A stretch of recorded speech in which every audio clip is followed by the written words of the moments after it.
Dear students, glad you can join me to begin chapter 11. So chapter 11 is about gases. So the main thing I want you to understand is that gases, when we talk about gases, we can understand this at the 6-year-old level. So let's begin with this. So let me do something first.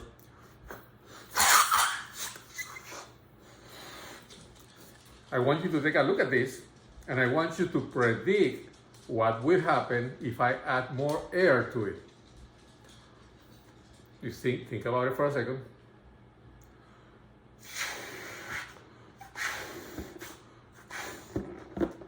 So, what happened? It got bigger, right? Was that your prediction? Hopefully so, because you have played with balloons before. So what happens if I let some air out?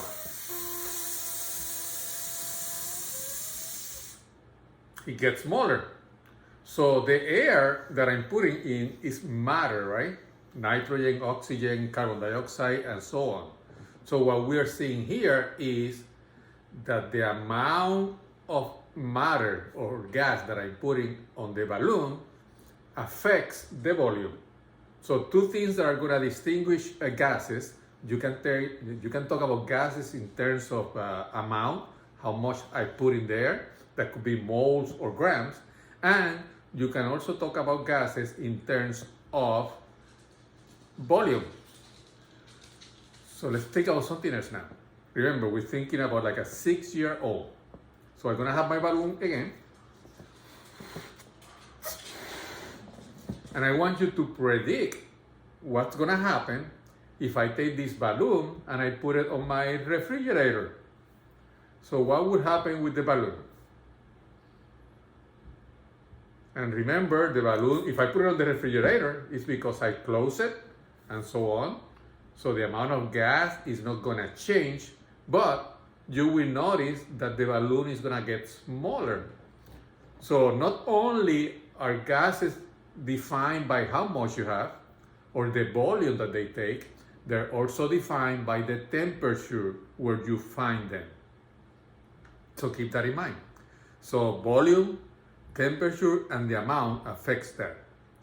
So now let's say that I fill up my balloon, but imagine I didn't use air coming out of my lungs. Imagine I put helium on it, which means the balloon is gonna be doing this, because the helium have a lower density than the air, so it's gonna float on the air. And tell me what you think is gonna happen. Do not think about temperature. We know temperature is a factor, but let's not think about temperature. If I let my balloon full of helium go, it will start going up on the sky, and as it gets higher and higher and higher, do you think the balloon is gonna get bigger or smaller? So think about it for a second. And the answer to that is gonna be the balloon is gonna get bigger and bigger until it blow up. Reason is, as you go higher and higher on the sky, the pressure is less. And as the pressure is less, that allows the air inside the balloon to push outward. And the balloon is going to start getting bigger and bigger and bigger. So not only are gases affected by the amount of gas that you have, it's not also defined by the volume and by the temperature. The pressure is also a very important factor. So there's four things defining gases: amount, temperature, volume, and pressure. And before I let you go, let's talk about what pressure is. And just like 6 years old, so chemistry is really easy to understand if you can think like a 6-year-old. I want you to tell me something. If I go like this versus like this, which one represents more pressure? And you would probably have to say the second one. That's more pressure. What is pressure? Pressure is nothing more than a force over a surface. And to understand how that relates to gases, we're gonna have to understand what the kinetic molecular theory of gases is. So this balloon is full of air, right? And early in the semester, I told you, whenever you think about matter, think about particles. So this is full of particles. And those particles, unless the temperature is absolute 0 Kelvin, those particles are moving. And the higher the temperature, the faster those particles are gonna move. So the kinetic movement, the kinetic theory of gases tell us that the gases are made out of particles. The speed of those particles on the gas are gonna depend on the temperature. The higher the temperature, the faster the gas is gonna be moving. So the analogy I tried to do was my fist is a particle. The faster it goes, it means it has more kinetic energy, so higher temperature, and it's gonna hit the wall harder. That force hitting the wall, that's what we call pressure. So once more, the helium balloon going up into the sky. As we go higher, the pressure diminishes, like saying the pressure at sea level is higher than the pressure at Mount Everest, because all the air, all the particles that are coming through all the way from the atmosphere to the top of your head, the lower you are, more matter you have in top of you, making pressure on you, all those particles. The higher you go, you have less particles, so the pressure is less. So the particles inside the balloon, which are moving, they're gonna start pushing the balloon outwards because there's not much on the outside holding them, and therefore the balloon is gonna get bigger. So to summarize about the kinetic molecular theory of gases, all gases are made out of particles.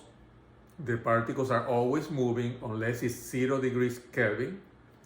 The higher the temperature, the faster those particles are gonna move.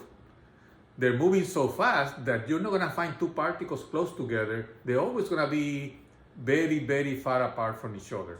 So compared to the size of the particles, the space between the particles is huge.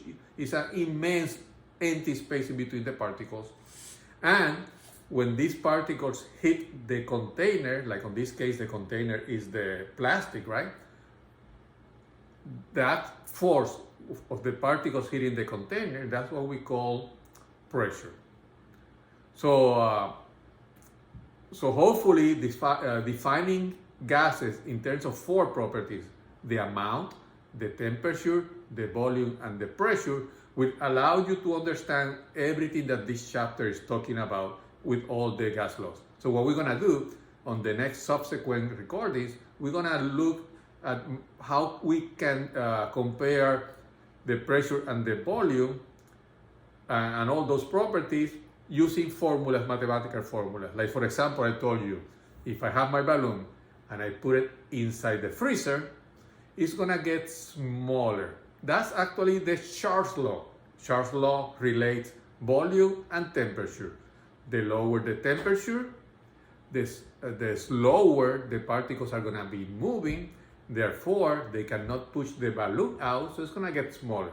So that's what we're gonna do. We're gonna look at all those mathematical formulas, and we're gonna think about this balloon. For example, Avogadro's law, the more particles you have, the bigger the balloon is gonna be. Avogadro's law relates the volume to the amount. The more amount, the bigger the volume. So you're gonna be able to go back to this balloon and understand all these laws because you at some point were a 6-year-old that played with balloons. So you understand all the chemistry behind it. We're just gonna formalize it into formulas. That's it. So with that said, this is officially the first lecture for chapter 11. We got like 5 more that will cover everything else. Super easy chapter as long as you do your algebra, which is really simple, solving for x, and that's it. And keep track of the units, like always. So see you soon. Looking forward to this chapter.